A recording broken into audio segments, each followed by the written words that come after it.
Oh, meron pala. Yun ang malaking tanong. Bakit? Meron palang dam sa Marilao. Meron palang Marilao Dam. So ngayon lang natin nakita.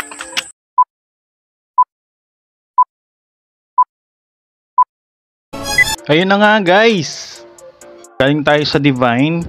Kung nagpaplano kayong pumunta sa Dam, magmumula tayo sa Divine, babagtasin lang natin ang Villarica Road and then kakanan tayo sa Alphamart Beverly Homes. Then papasok tayo sa Carlaville North Subdivision.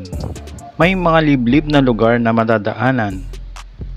Konting lakad na lang at mararating na natin ang Prensa Dam.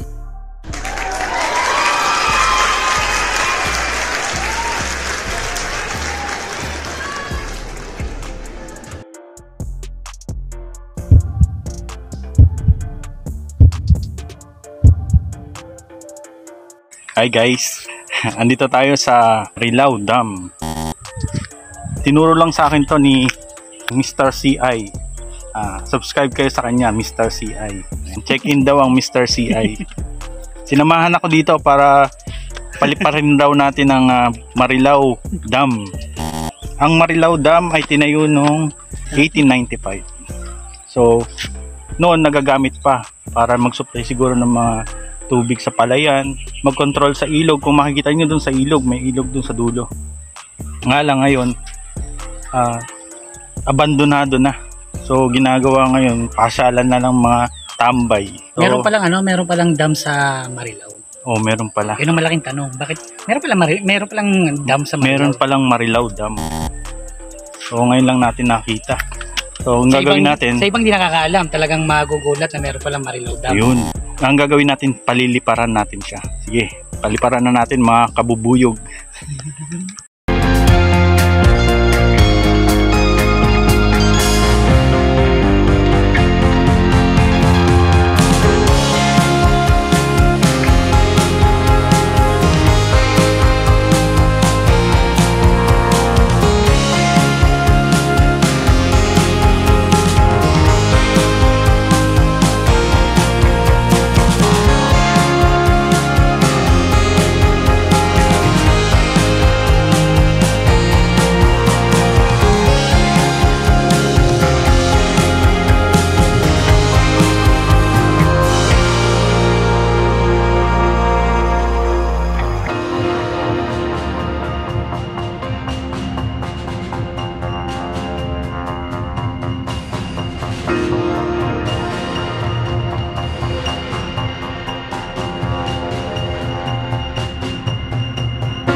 Guys, tapos na nating paliparan.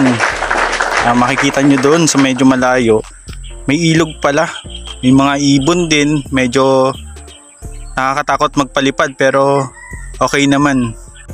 Sa mga subscribers natin dyan, mag-subscribe na rin kayo kay Mr. Check In.